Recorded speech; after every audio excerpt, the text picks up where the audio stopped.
संगीत जो है मुझे लगता है कि ये शेयर करने की चीज़ है, ये बांटने की चीज़ है। क्योंकि अगर आपने सालों संगीत सीखा और उसके बाद आपने उसको बांटा नहीं, तो उससे क्या होगा कि वो संगीत आपने जो इतनी मेहनत करके सीखा था वो आपके ही अंदर होके चला जाएगा।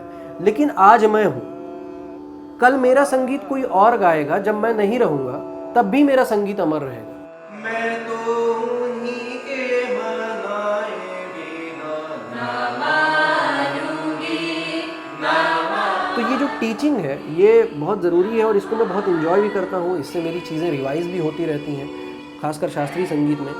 ये बहुत ही मतलब ज़बरदस्त चीज़ है क्योंकि ये पास ऑन होता है जनरेशन टू जनरेशन। अब मैं जिनका संगीत गा रहा हूँ वो सैकड़ों साल पहले जा चुके हैं इस दुनिया से, लेकिन मैं उनका संगीत आज भी गा रहा हूँ, तो वो अमर है मेरे अंदर।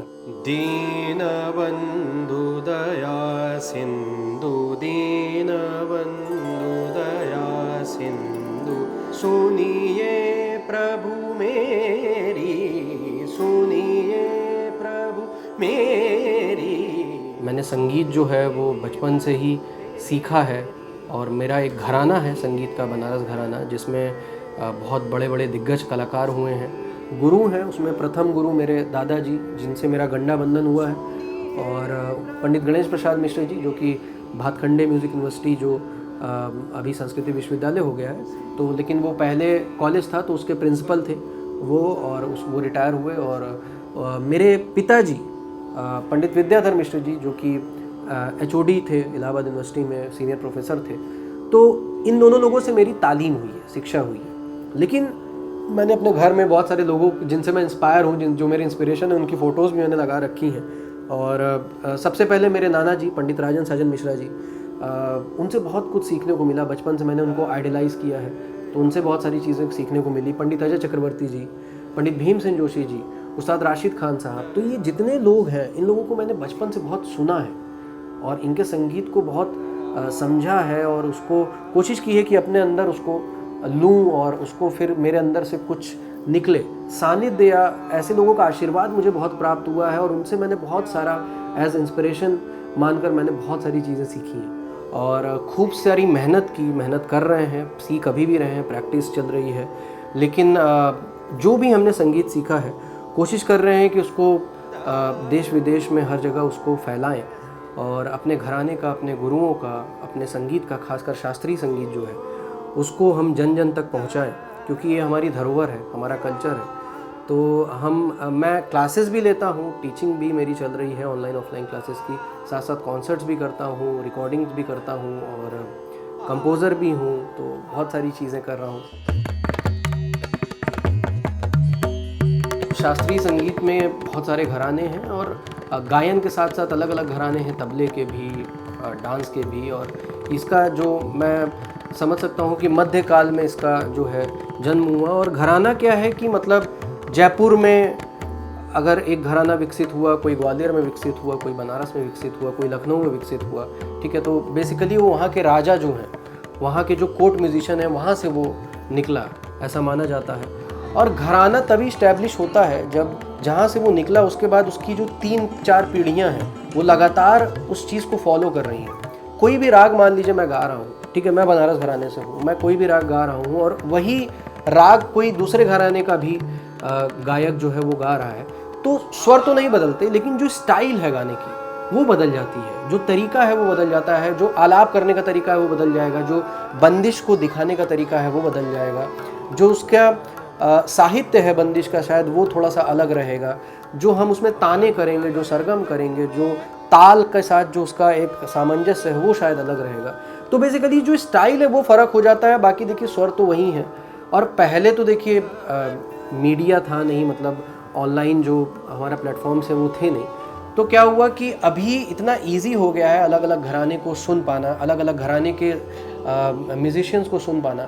तो मैं बनारस घराने का हूँ, लेकिन मैं पटियाला घराने के भी सिंगर को सुन सकता हूँ, मैं किराना घराने को भी सुन सकता हूँ, मैं मेवाती घराने को भी सुन सकता हूँ, मैं जयपुर को भी सुन सकता हूँ, मैं ग्वालियर को भी सुन सकता हूँ। तो उससे फ़ायदा क्या है कि उन सभी गायक का, उन सभी म्यूजिशियंस का कुछ कुछ एक्सट्रैक्ट, कुछ कुछ चीज़ें उनसे मिलती रहती हैं सीखने को।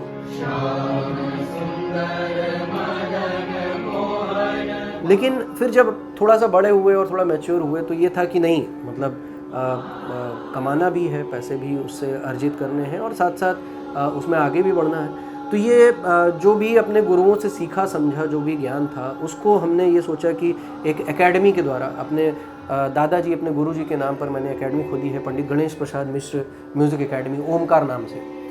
तो उसको मैं ऑनलाइन ऑफलाइन चला रहा हूँ ऑल ओवर इंडिया। लखनऊ में उसकी ऑफलाइन जो उसकी शाखा है वो मेरे घर पर भी है और हज़रतगंज में भी उसकी एक शाखा चल रही है। तो ऑनलाइन में ये फ़ायदा होता है कि मैं बाहर के लोगों से भी कनेक्ट कर पाता हूँ। अमेरिका के भी स्टूडेंट्स हैं, लंदन के भी स्टूडेंट्स हैं, जापान के भी स्टूडेंट्स हैं, दुबई के भी स्टूडेंट्स हैं, न्यूयॉर्क के भी स्टूडेंट्स हैं, ऑस्ट्रेलिया के भी स्टूडेंट्स हैं। तो मतलब इन सारे लोगों से फिर मैं ऑनलाइन क्लासेस में बैचेस भी लेता हूँ और मैंने कोई एज नहीं निर्धारित की है। 5 साल से लेकर 80 साल तक के लोग सीखते हैं मुझसे और ये गुरुओं का कुछ आशीर्वाद है कि एकेडमी ओपन की और इतना अच्छा मुझे रिस्पांस मिला और बहुत सारे स्टूडेंट सीख रहे हैं और मेरे संगीत को आगे बढ़ा रहे हैं और बहुत सीरियसली सीख रहे हैं। बहुत सारे लोग जो हैं वो प्रोफेशनली उसको परस्यू कर रहे हैं संगीत को और बहुत सीरियसली सीख रहे हैं। और मैं उन सभी स्टूडेंट्स के लिए एक बैठकों का श्रृंखला भी मैं लेकर आ रहा हूँ लखनऊ में, जो कि मैं उनको थोड़ा स्टेज दूंगा ताकि वो कैसे पब्लिक को फेस करना है, कैसे उनके सामने गाना है, वो भी सीखें। पैसा क्या है कि वो थोड़ा बहुत कम ज़्यादा रहे वो चलेगा, लेकिन जो जिम्मेदारी ली है वो अच्छे से उसको कर पाएँ बस। तो मैं बिना मुझे सबसे ज़्यादा खुशी तभी होती है जैसे अगर मैंने किसी को कुछ सिखाया और वो उस चीज़ को पूरी तरीके से एक बैलेंस्ड वे में गा पा रहा है, कहीं परफॉर्म कर रहा है, दूसरे लोगों से उसको तारीफ़ मिल रही है और अगर मेरा सिखाया हुआ कोई शिष्य उसको इसी जो भी मैंने सिखाया पढ़ाया उसके थ्रू उसको काम मिलने लगे। तो ऐसे बहुत सारे शिष्य हैं मेरे जो कि सिखा पढ़ा रहे हैं, क्लासेस लेते हैं। मेरे एकेडमी में ही बहुत सारे लोगों को मैंने रखा है क्लास लेने के लिए और वैसे भी बहुत सारे लोग क्लास लेते हैं ऑनलाइन ऑफलाइन। बहुत सारे लोग कहीं ना कहीं जॉब कर रहे हैं स्कूल्स में, बहुत सारे जगह, और कुछ ना कुछ उनका एक कॉन्सर्ट्स भी करते हैं, प्रोग्राम्स भी करते हैं, गिग्स भी करते हैं। तो उससे क्या है कि उनका मुझे इस देख के बहुत खुशी होती है कि चलो मैंने जो संगीत उनको सिखाया उससे वो आगे का अपना घर चला पा रहे हैं और बहुत अच्छे से उसको निर्वाह कर पा रहे हैं, गा बजा पा रहे हैं। तो मेरे लिए सबसे ज़्यादा खुशी वही है कि वो अच्छा गाएं, सुर में गाएं, लय में गाएं और कहीं भी जाएं तो वो जो मैंने सिखाया है या जो रिस्पॉन्सिबिलिटी है उसको वो अच्छे से लेकर आगे बढ़ें।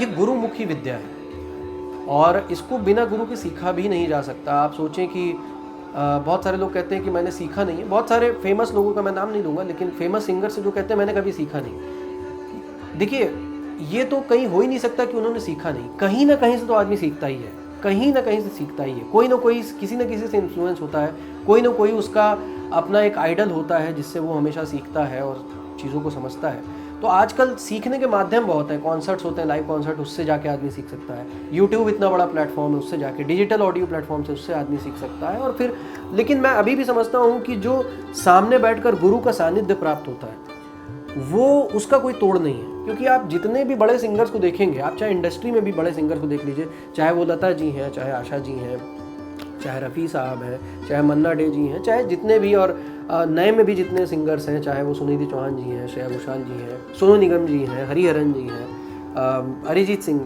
तो मतलब ये जितने भी सिंगर्स हैं ये बहुत पुख्ता हैं, इन्होंने बहुत तालीम ली है संगीत की। और इसीलिए शास्त्रीय संगीत और इसको सीखने का फ़ायदा भी होता है कि आदमी बहुत वर्सेटाइल हो जाता है, किसी भी तरीके के गाने गा लेता है, क्योंकि गला जो है वो हर तरीके के गाने के लिए तैयार है। सारे गा मा प ध नि प मा प सा ध नि प मा प रि सा रे नि सा। ये मुझे लगता है और सारे विधाओं में और सारे सब्जेक्ट्स में विलुप्त होती जा रही है, लेकिन जो शास्त्रीय संगीत है इसमें वो रिस्पेक्ट बहुत ज़्यादा है अपने गुरु के प्रति।